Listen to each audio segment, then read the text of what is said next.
As you say, Brian, of course, clearly anyone watching this, it is quite obvious it is the sheer scale of this which sets these attacks apart. However, you were making the point about suicide bombers, and as we've seen so many times in the Middle East and elsewhere, if someone is prepared to blow themselves up, there is only so much that a person or a state can do to protect themselves against that threat. These are very difficult things to defend against. They're also very difficult to mount, which is the reason why finding who's responsible, although finding the actual people, knowing who it is one thing, actually being able to find the actual people is another.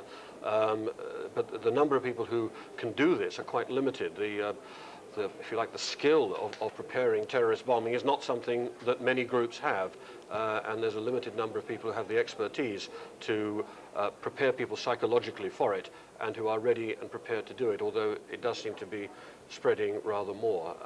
But what is astonishing is just the sheer scale of this and the bringing together of these different strands, this ability to bring together these different approaches to terrorism and organize them simultaneously, which marks this out from anything that's been done before. Whatever it is, it's not amateur. Brian Hanrahan, for now, thank you very much. Let's bring in Ron Dobson. Mr. Dobson is the Assistant Commissioner for the London Fire Brigade. He has a speciality. He specialises in dealing with events like this in very tall buildings. Mr. Dobson, can I just ask you first to take us through your reaction to what's happened in New York and indeed in Washington? Well, it's absolutely horrific scenes. Who leaves is not allowed back in, except, of course, for news personnel. And the main thing that's being urged everywhere you go is calm, that this is a time to remain calm. We are hit with a national crisis unprecedented. And the word from people on the street, from the mayor of New York City and others is, it's time to put your arms around a neighbor, take a deep breath, and try to get through this. There are certainly the inevitable concerns of what will happen in this city in the days to come. Mayor Giuliani has an enormous police force of more than 40,000. The city is equipped, we have always been told, to handle any level of disaster, and certainly New York's finest and New York's bravest will do their dead level best to make sure that this city remains as calm as is humanly possible. The Empire State Building in the foreground here, as you can see, and it's my understanding that in the moments after the first collision happened, the Empire State Building was put on alert. I was listening to a radio reporter from 1010 Winds, a local radio station, which had dispatched a reporter there saying that there was an orderly exodus going on. I can tell you that for the thousands who are in this building, the exodus was orderly. The drive through the streets, an eerie calm, tears on avenues and streets as I made my way here. People, some of them wandering in front of buildings. At St. Patrick's Cathedral in the heart of Midtown, where you turn to come to this building, there were hundreds of people out front, some on their knees at the front of that building, saying prayers for the no doubt thousands who were in those buildings and in that area when the two jets crashed into them. Now back to you downstairs in the studio. All right, Jeremy, you know New York very well. We were discussing that earlier. The skyline of New York without the World Trade Centers, they have been there 30 years. They've taken the backdrop away from New York, really, to see when that dust finally settles, and when the dust settles on America, you sense that the shock will go on for months, if not years after this. There will be a transformed New York City. It will look very different. The people of New York and the people of America will live with the impact and the scars of this attack on their nation for many a long year to come. It's going to be very hard, if not impossible, to rebuild the World Trade Center. So for an awful long time, they're going to have a lot of rubble and a hole in the ground to remind them of what somebody did to the very heart of their nation. And I mean, what we're also talking about is a nation at the moment that is part paralyzed, aren't we? Indeed, so every plane in America is on the ground. Any plane that is not on the ground is likely to be shot down by fighter aircraft which are patrolling the skies around the capital. It is almost a surreal situation, but it is happening live.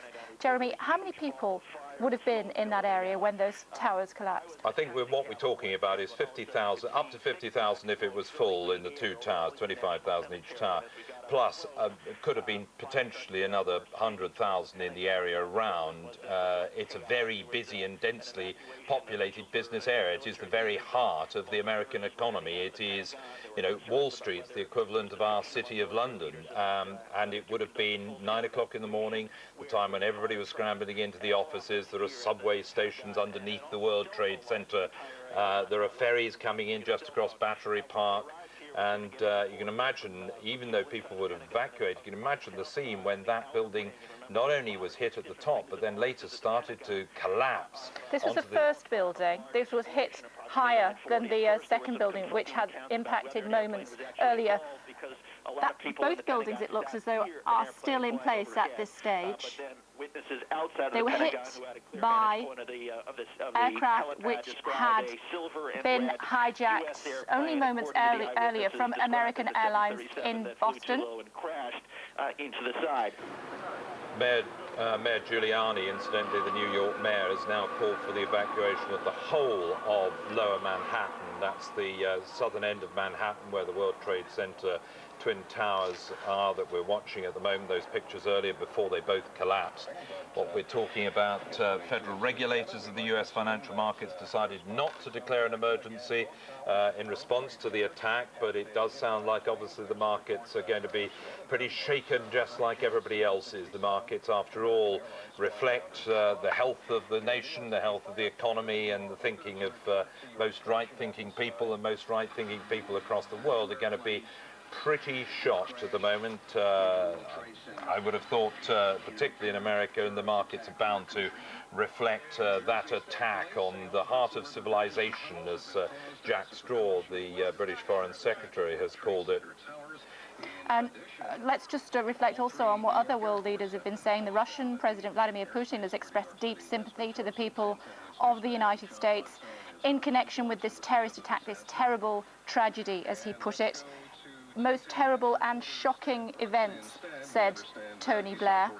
The Israeli Defense Minister Benjamin Ben-Eliezer told Israel's Army Radio it was simply a tragedy. And in Brussels, Chris Patton, European Commissioner for External Affairs, said, "We're all watching events with absolute terror." Some people taking pictures of the smoke pouring from the World Trade Center towers, others just standing there looking. Let's bring in security expert Chris Yates as we watch the smoke pouring out of the upper stories of the World Trade Center Twin Towers before the collapse. Chris Yates, an attack on civilization, Jack Straw calls it. Possibly we're looking at the biggest single terrorist assault of our times. You know, I've been trying to look for parallels to this incident in the last couple of hours since it happened, and I can find none in the history of civil aviation. This is perhaps the most atrocious attack. We just need the cooperation of people in getting out of there. We'll let you get back to the operations there, and we do appreciate you taking the time for us here. But once again, the only thing to do now is to remain calm and try to assist in the rescue effort. Thank you. Now let's pray. That's New York's Mayor Rudy Giuliani talking to a CNN affiliate New York One here, saying that clearly there's going to be tremendous number of lives lost on these attacks here in New York, urging people to stay calm and to leave the area calmly. The area is in the southern part of Manhattan, way down on the tip of Manhattan Island.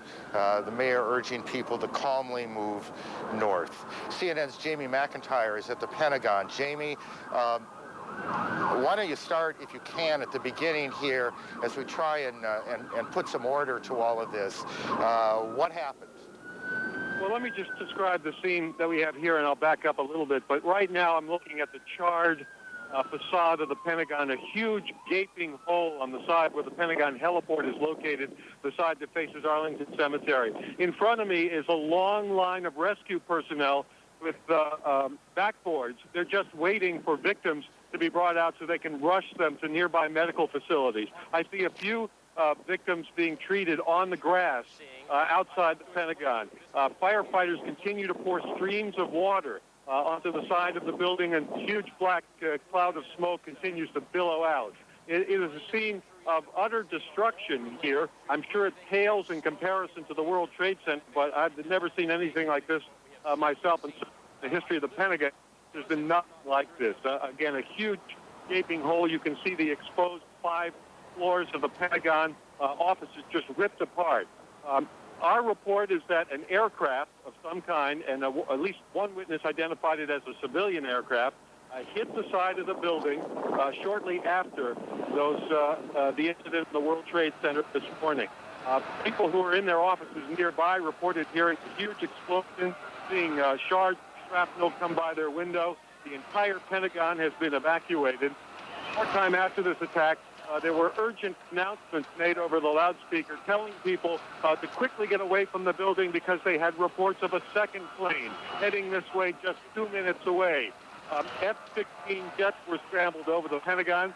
I saw several of them go by, but no second plane ever materialized, and the building remains completely evacuated as firefighters continue to pour columns of water on the devastated side of the Pentagon, and rescue personnel continue to whisk victims away. We have no report at this time of how many casualties. Clearly, dozens and dozens of people have been hurt, and we presume that there have been some deaths as well. It's hard to imagine otherwise, considering extent damage at the side of the building. And I can see just some of the windows side, a stretch of the building, perhaps 40 or 50 feet wide. This looks like it has collapsed under the weight of the impact. Aaron? Jamie, thank you. So we have planes hitting the Pentagon, or plane hitting the Pentagon, 2 planes hitting the World Trade Center's towers in New York. Alan Dodd-Frank joins us on the phone in Lower Manhattan. Alan? Aaron, just 2 or 3 minutes ago, there was yet another collapse or explosion. I'm now out of sight. A Good Samaritan has taken me in on Duane Street. But at 11:15, there was another collapse or explosion following the 10:30 collapse of the second tower. And a firefighter who rushed by us estimated that 50 stories went down. The street filled with smoke. It was like a forest fire roaring down a canyon. Now, as I think Patty Sabga and others have told you, all of Manhattan is covered, downtown Manhattan is covered with thick white ash and building material. The ambulances have been coming now from as far as Long Island. All the rescue workers are being equipped with gas or face filter masks. And firefighters have been arriving even by pickup truck. Otherwise, the streets are now deserted. Alan, thank you. Alan Dodd-Frank in Manhattan. A little more on this plane crash, which is the 4th incident, if you will. There was the plane crash at the Pentagon, crashing into the Pentagon. There were the 2 planes that hit the World Trade Center here in New York. And we don't know whether this 4th one is related or not, but the report is that a 747 en route from Chicago to New York City crashed in Somerset County, Pennsylvania, about 80 miles to the southeast of Pittsburgh, Pennsylvania. That's the incident. That's what we are hearing. Started crying and bawling. And I'm standing next to a fireman. He said, yeah, they just bombed the Pentagon, too.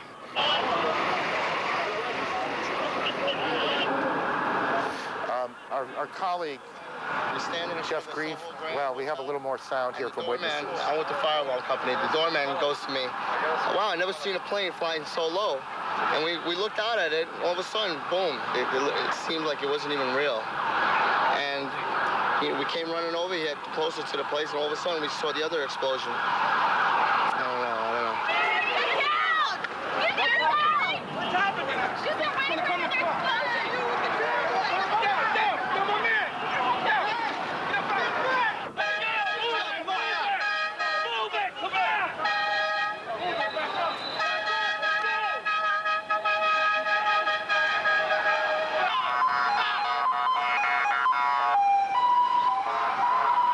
I was in B Tower.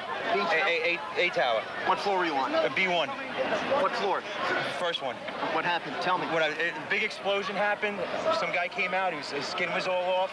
I helped him out. This is him all over. There's people jumping out of windows. I've seen at least 14 people jumping out of windows. It's horrific. I can't believe this is happening. Anything else that you saw? Were you there for the second hit by the plane? After, about 10 minutes later, the second building went off. Did you see it? Yes, I saw it. It just blew up. A big explosion. People started running. It was just chaos everywhere. Yes, I was right there. I was down in the basement. Came down. All of a sudden, the elevator blew up. Smoke. I dragged the guy out. His skin was hanging off, and I dragged him out, and I helped him out of to the ambulance. Thank you.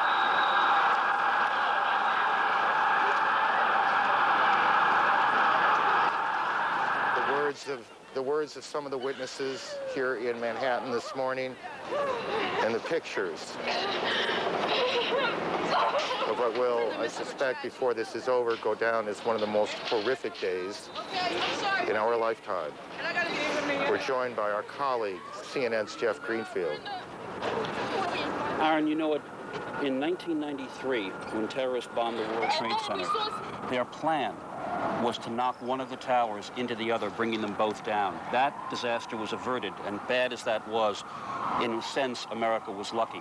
Another terrorist attack in the planning was interrupted to blow up the Lincoln Tunnel and submerge dozens, maybe hundreds of people. At the eve of the millennium, a suspected terrorist, was intercepted, you remember, at the Canadian border on his way to Seattle.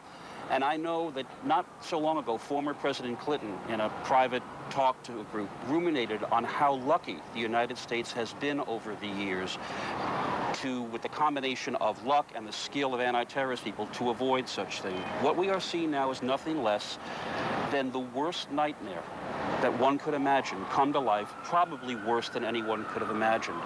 You may remember that Tom Clancy wrote a novel that ends with a terrorist hijacker crashing into the Capitol. The worst act of terrorist violence on American soil, the Oklahoma City bombing, killed fewer than 200 people. All we know today is that tens of thousands of people worked in that complex that has been destroyed. And I hate to say it this way, but this may be the day that America's luck ran out. Well, it is hard, isn't it? I mean, you look out here, and you see the Statue of Liberty to the right, and these buildings off to the left, the attacks on Washington. We don't know a lot about who's behind this or what this is all about, but the symbolism of these attacks is extraordinary. CNN's David Ensor is in Washington, and he joins us. David? Aaron, I'm talking to U.S. officials who are obviously working on who is responsible for this. Their working thesis is that this is overseas terrorism, not domestic. They say they cannot rule out additional attacks yet to come. In terms of claims of responsibility so far, there is an Agence France-Presse report in which a group with the word Palestine in the name claims responsibility. And there is also a report quoting personnel close to Osama bin Laden, the fugitive Saudi accused terrorist, denying that that group was involved. But again, U.S. officials say they can't shed any light on whether these reports are correct or incorrect. Usually when this kind of attack occurs, you have claims of responsibility from all sorts of people who had nothing to do with it. So it's a very fluid situation at this point. But the Central Intelligence Agency of the United States has been evacuated from its headquarters in Langley, Virginia. There are some key personnel still in the headquarters, but the operations center has been moved elsewhere. U.S. officials saying they don't want to talk about where exactly the headquarters staff and operations staff has been moved to, but that staff is...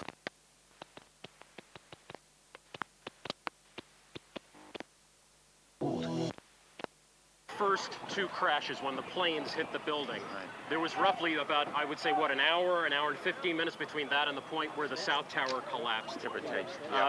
How many people you were able to get out? Do you have any idea? We don't know. We tried to do a floor-by-floor search. New York City Police, the Fire Department, Port Authority Police, best they could, tried to get everybody out. But as you know, there were people still coming out after that building came down. Do you have any idea how many people would normally be in the building at 8:30 or north? This is the director of the There's probably 10,000 people in each tower. 10,000 people in each tower would typically be in there on a normal business day. And we get about another 5,000 visitors during the course of the entire day. So by 8:30, 9 o'clock, the building should have been full. Okay, so in other words, by 8:30 to 9, you figure the building would have been approaching full capacity with the workers. So we are talking about roughly 10,000 people. Per tower. Per tower. Now, At this point, obviously, you've got a situation, have these towers having collapsed, that is bordering on chaotic. What's the first challenge? What are you doing at this moment? I've seen emergency workers try to go in there after the first couple crashes and come running back out. What are you trying to do now? I guess the next step is between the chief and myself and my staff. We're going to go assess the condition and determine whether it's safe or not to send personnel into the building to continue looking and evacuating people. Are there any emergency workers in there now? We don't know that. We don't know. If they were in there now, presumably they would have been trapped in there from the earlier. It's possible. It's possible from what we saw happen there. Yeah, very much so. We were trapped ourselves in the building in the basement. We were the building collapsed and we came out of that. But yes, you were in the basement of the South Tower. No, we were in the basement of building 5, 6. Okay. Right, yeah. and I was in building 5. We had to dig our way out to get out. You dug your way out. What was that like? Scary. Scary, but I was a volunteer fireman for years, so you learn not to panic. Yeah. What was the one last thing? What do you do right now to try to get to those people? How long before you get to those people? We're going to have to wait and make the building safe. We have our engineers here, our law department here. We're going to make the building safe, and we're going to send in rescue teams. We're already breaking the men and women up into rescue teams, and they're ready to go once the building is declared safe of what's left. And how soon before they're back in there? We're going to try and do this right now, and I hope soon. I hope soon. Is any part of the building still standing down there? We can't really see. I can't see either. I can see what you see. I don't know. You don't even know how much of the building is left. No, that's where we're going now, to assess the condition. All right, so thank you very much. We understand you have emergency work to do. We appreciate it very much taking the time out. You're watching an extended live news broadcast from the Channel 5 newsroom. To coordinate yourself and the airlines and plan on the particular target that you wanted to bring down. In the United States, considering clearly what sort of cooperation might perhaps be made in the near future. And of course, we can confidently guess, looking at the possibility and in fact the certainty of significantly tightening up security arrangements here around the government machine and at points of entry, for example, into the United Kingdom. I was going to say, John, we've heard that the stock exchange, for example, was evacuated in the city of London quite some time ago now, probably in the last half an hour, 45 minutes.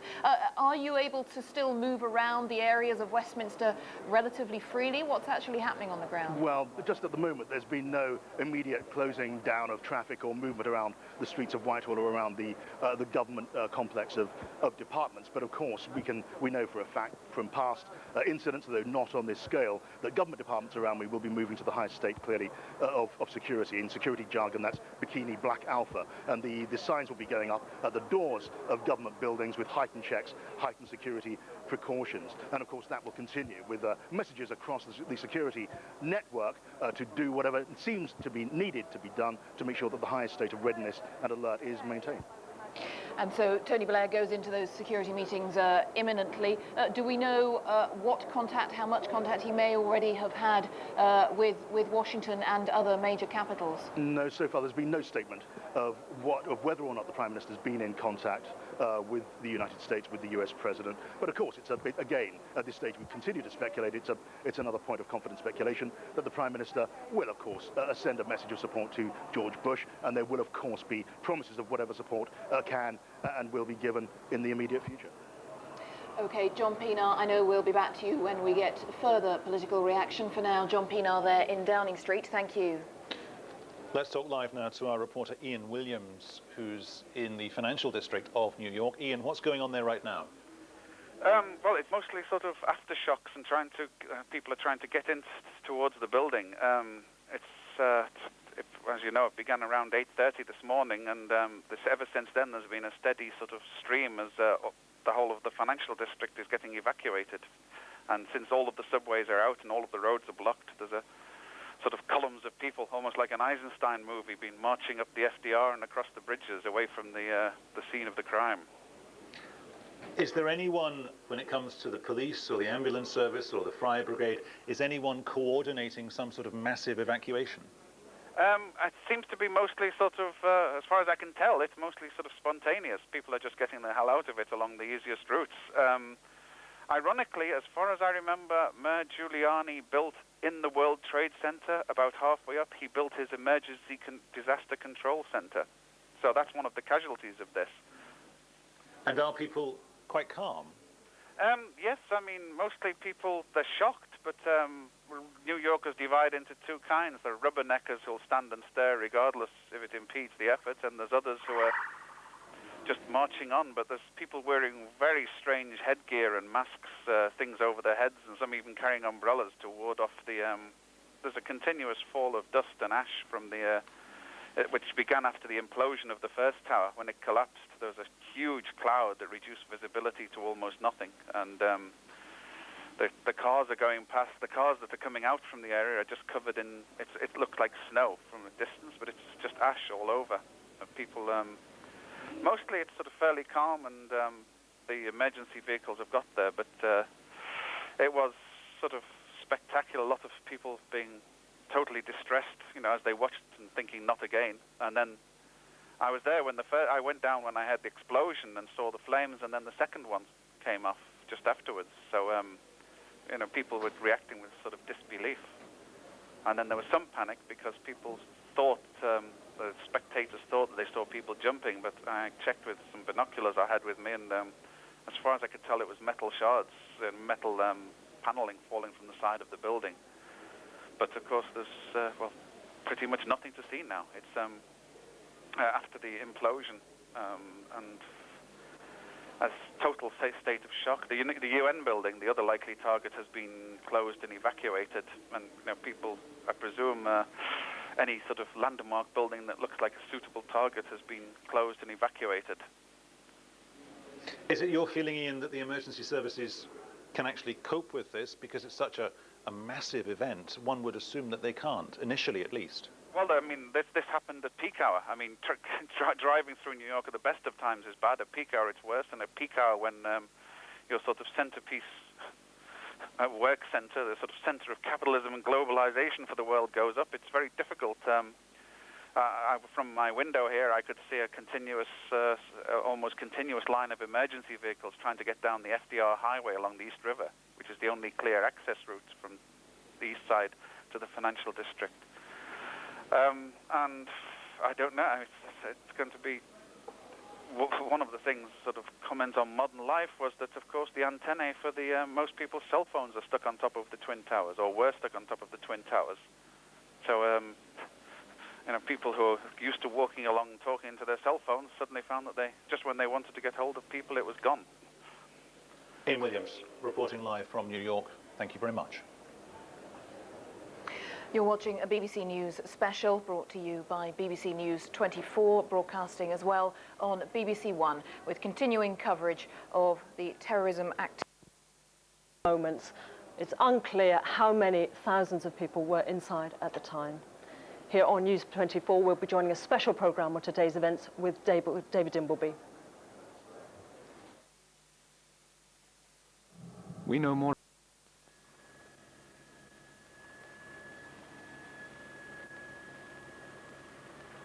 Another cameraman who'd been filming near the famous Twin Towers turned instinctively towards the sound of the diving plane and captured the moment thousands of people perished.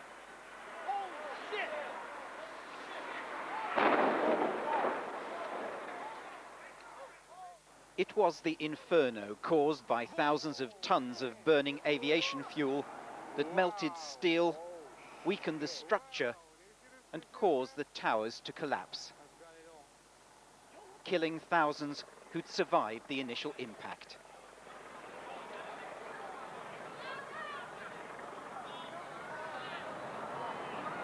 Experts today said no building could have survived such an attack.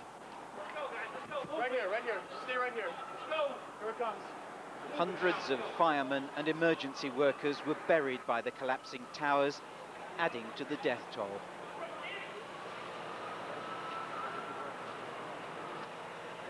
New York's Mayor Giuliani visited their surviving colleagues, thanking them for working on in such desperate conditions. It's terrible. I mean, the damage is terrible. People are doing everything that they can to rescue as many people as possible, and this is going to be a long-term effort. So I just wanted to make sure that everything is here that could be here, and it is. So we just pray to God that we can save a few people. But saving lives in streets where the rubble is now piled higher than most tall buildings elsewhere will not be easy. For all the thousands of people who are missing, very few bodies have been recovered. And it is against this backdrop of cataclysmic damage that the British government has warned that hundreds of British citizens may be among those lost. As the first of the dead were being recovered, their bodies placed in temporary morgues, America awaited the response of its president and the military whose intelligence services had failed to stop the fanatics. President George Bush, who will be judged by history on his handling of this crisis, was finally able to return to the White House. He told the nation that terrorists must not be allowed to win. Today, our fellow citizens, our way of life, our very freedom came under attack in a series of deliberate and deadly terrorist acts. The victims were in airplanes or in their offices, secretaries, businessmen and women, military and federal workers, moms and dads, friends and neighbors. Thousands of lives were suddenly ended by evil, despicable acts of terror. The pictures of airplanes flying into buildings, fires burning, huge structures collapsing, have filled us with disbelief, terrible sadness, and a quiet, unyielding anger. These acts of mass murder were intended to frighten our nation into chaos and retreat. But they have failed. Our country is strong.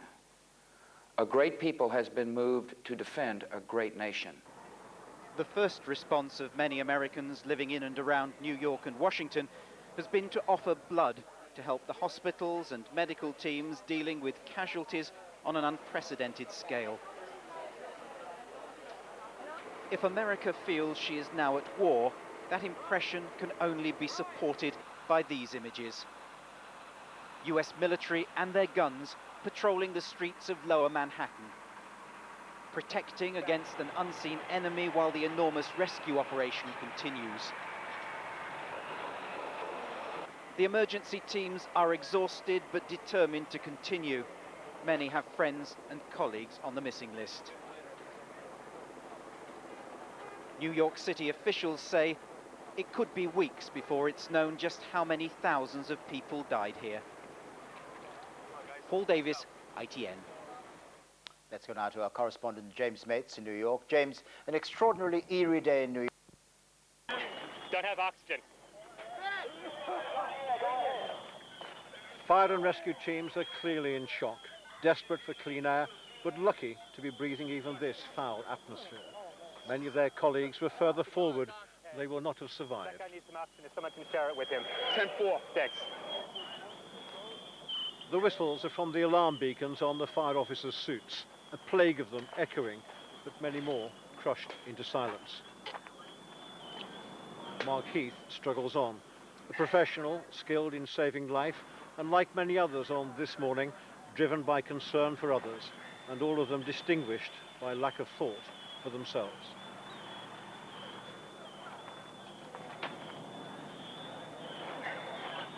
They told me just to wait here at this semi-staging area. See if I can help, and that's what I'm doing. They won't let me go any closer. No one can go in to get the people out. There's small explosions still going on. It's not a thing that you think about, you just move, try to get out of the way. Mark Bingham called his sister and mother before his plane crashed in Pennsylvania. He just said, I want to let you all know that I love you very, very much in case I don't see you again. He said that the plane has been taken over by hijackers. And then I said, well, we love you very much too, Mark. Let me go get your mother. He said, I want you to know I love you very much, and I'm calling you from the plane. We've been taken over. There are 3 men that say they have a bomb. And I said, well, who are they, Mark? And he repeated that he loved me, and he said, I don't think he said, I don't know who they are. he became distracted there, as if someone was speaking to him. Television network presenter Barbara Olson called her husband before crashing and also tried to call the FBI. Ruth McCourt and her daughter Juliana died in the second plane to crash into the World Trade Center. Her brother Ronnie, by coincidence, was working there and escaped and later talked to his brother John. He said that he had a feeling his sister, my sister, had left Logan Airport to go to Los Angeles with her daughter around 7:30 in the morning. So we were then concerned that my sister could have been on either of the two flights that crashed into the towers, and has been confirmed that she was on that flight with her daughter. British lawyer Mark Oliver was working on the 57th floor of the North Tower when it was struck. I then turned to look out of the window, and I don't know what made me turn to look outside of the window. But I was standing right by the window, and just on the other side of the window was what I now appreciate was what was the remains of the plane. And that was a truly horrific sight of what was falling literally within 3 feet of my face. You know, or what was obviously burning fuel, it was alight.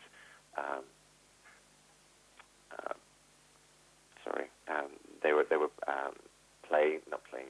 chairs. I saw a shoe go past.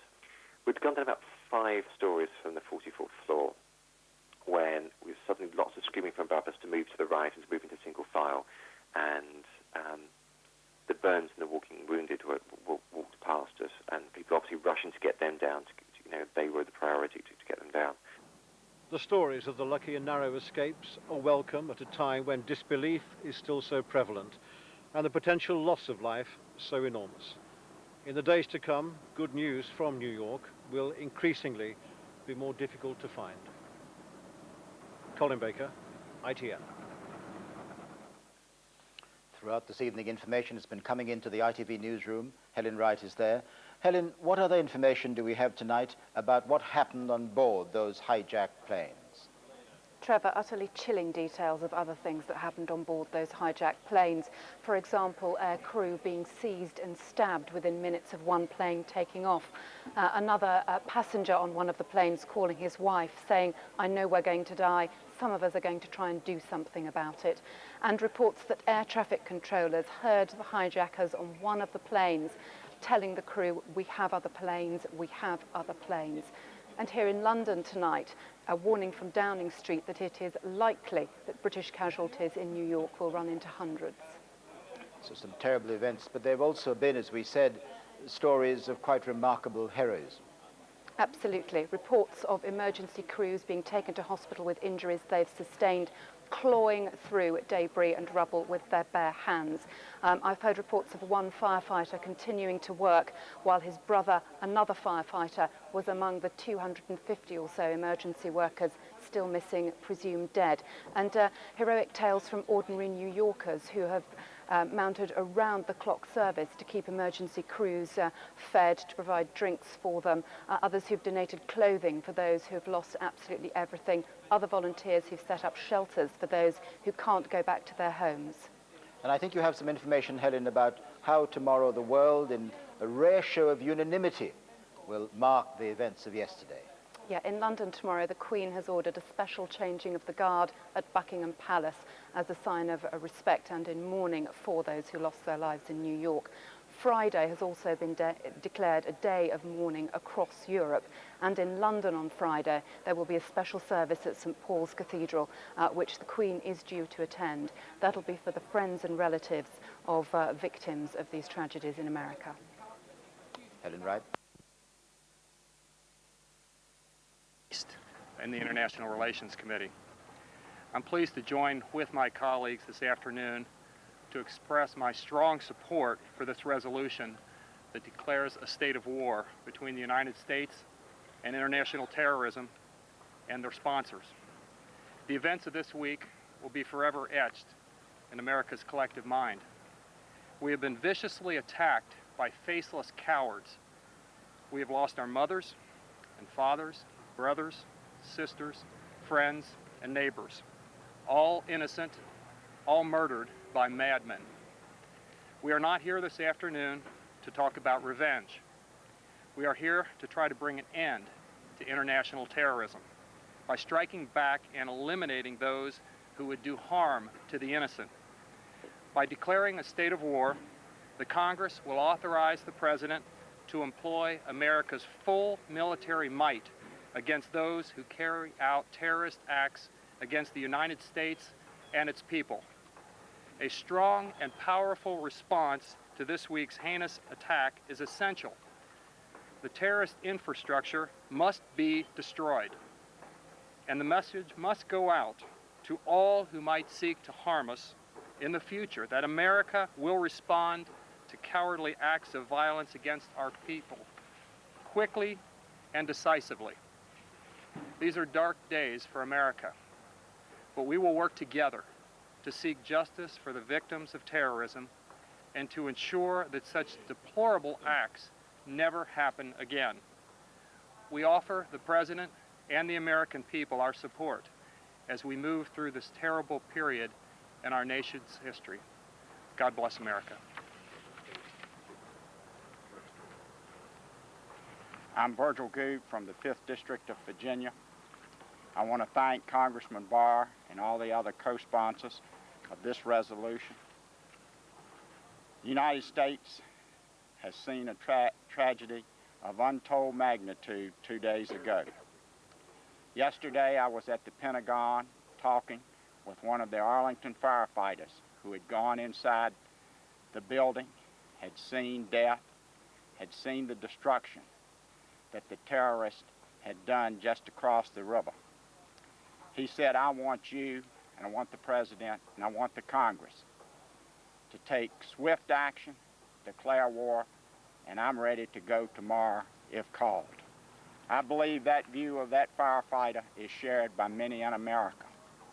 Those who did the acts that they did on Tuesday eradicated, destroyed, and eliminated thousands of American citizens. For us to survive as a nation, for the values of this country, the freedoms and the liberties that we know to survive, we must take strong, firm action, and this resolution is strong, firm action. They would eradicate us. We need to eradicate them first. Thank you. Good job. I'm Tom Tancredo, 6th Congressional District of Colorado. I was standing there next to Virgil yesterday at the Pentagon when I overheard that same conversation, and I will tell you it was replicated several times over, not just at the Pentagon, not just with workers, but people that you come across on the street, people that call your office. They all have that same desire. And I don't know if the perpetrators of the events of September the 9th, September 11th, have any idea of the eventual consequences of their actions. Not only did they show themselves to be the spawn of evil, but I believe that they put in play a series of events that will lead not only to their own destruction, but to the eventual obliteration of every vestige of their cause. I don't think that a better mechanism exists to deliver that message or to mobilize the assets of this nation, both physical and moral assets of this nation, than a declaration of war, which is why I am happy and proud to join my colleagues here today in offering such a resolution. My name is Walter Jones. I represent the 3rd Congressional District of North Carolina. The 3rd Congressional District is the home of Camp Lejeune Marine Base, Cherry Point Marine Air Station, Seymour Johnson Air Force Base, and also the Coast Guard Base in Elizabeth City. I am here today with Bob Barr and my colleagues to support Bob Barr's call for action. And let me say briefly that my colleagues here today want to make sure that we give President Bush everything that he needs to answer this vicious attack that happened last Tuesday. The American people have a right to demand justice, and by God, with this resolution, we will be able to give the American people the justice they deserve. I do not want one individual who has died or a family member of that one individual to ever think that this country will not deplorable action last Tuesday to pay the price, and this is war. This is a new kind of war for America. And that's why I think this resolution by Bob Barr is absolutely necessary, and I will work with Bob Barr and my colleagues to make sure that we move this debate forward, because it is a new day for warfare, and America has to have the tools to defeat the enemy. Thank you, and God bless America.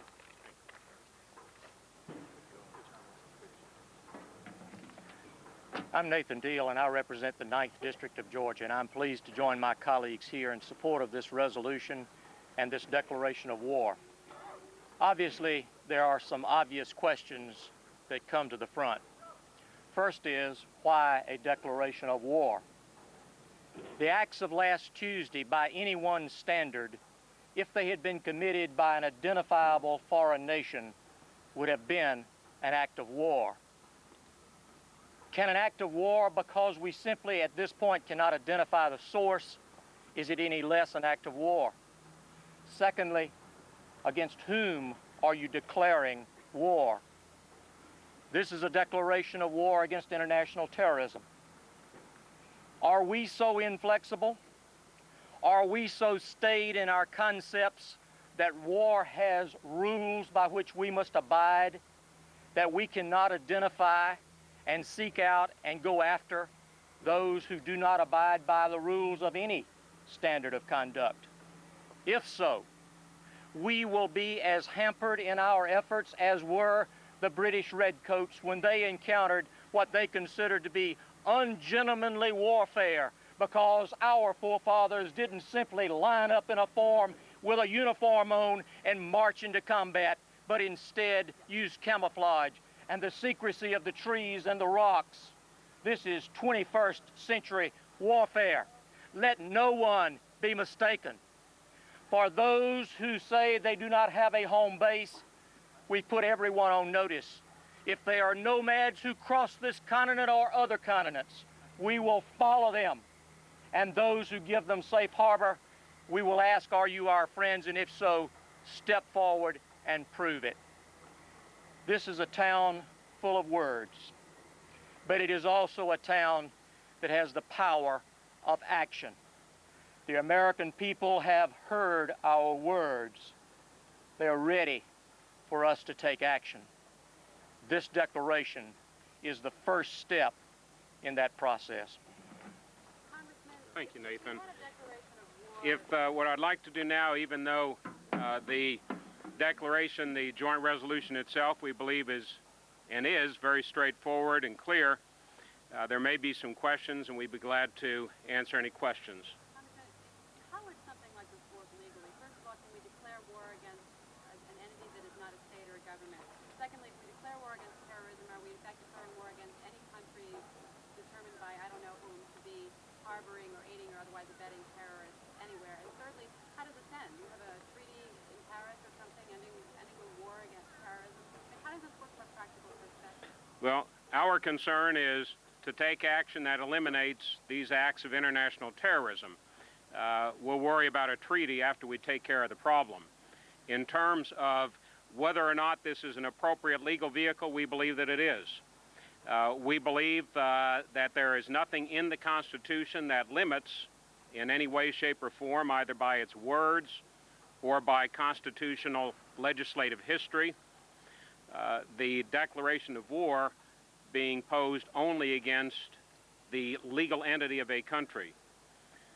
We believe that just as individuals and organizations can commit acts of war, as Mr. Deal has indicated, if the acts that we saw 2 days ago had been committed by planes with the markings of a foreign country on them, everybody would understand immediately that that is an act of war. It shouldn't matter what the artificial markings are of the vehicle which commits the act.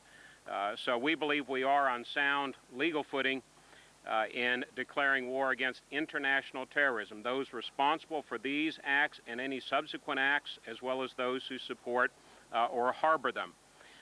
The resolution is narrow, it is not open-ended, but it is broad enough, we believe, to give the President full and plenary authority to do what needs to be done. We think this also sends an important signal to the rest of the world that is absolutely unequivocal, that America is serious about this, and we do not just use mere words to declare these acts of war. We are declaring war. Yes, sir. Congressman Bob Barr there, Republican from Georgia, conducting an impromptu news conference outside the Capitol, talking about the resolution of resolve. We'll be trying to put that in context for you by talking to our correspondent in Washington, Tom Carver, in a couple of minutes. But just let me fill you in on what you're looking at right now. That is a shot from outside. We believe it's the St. Vincent's Hospital. We're there live because the 5 firefighters that we were telling you about earlier, we understand, are going to be taken into that hospital within the next couple of minutes. If you're just joining us, let me tell you that 5 firefighters have been pulled alive from the World Trade Center rubble more than 2 days after the Twin Towers collapsed, following on from the attack, 52 hours ago. We understand that they had been buried in a trapped sports utility vehicle, a 4x4 vehicle. 3 of them, we understand, were actually able to walk away after what must have been an amazing rescue within the past 90 minutes or so. There's no immediate word, though, on the condition of the other 2 firefighters, although all 5 of them, we understand, are alive. We're expecting their arrival there at the St. Vincent's Hospital. Let's go back now to Washington and our correspondent, Tom Carver. Now, Tom, the press conference that we saw there from Bob Barr, put that in context for us. What's the background to that? Well, first of all, let me just tell you a bit about Bob Barr. He is quite a firebrand Republican from Georgia, and he is one of the people, for instance, who has sponsored a bill in the last few months asking for the ban on CIA assassinations to be lifted. Obviously, in the light of what we saw on Tuesday, that he's now gathered quite a lot of support for that bill, which frankly wasn't really going anywhere in Congress. So he really represents the kind of tip of a very vocal group in Congress who are calling for some very drastic measures, including, as I just said, a policy of assassination against people who are portrayed to be enemies of the United States.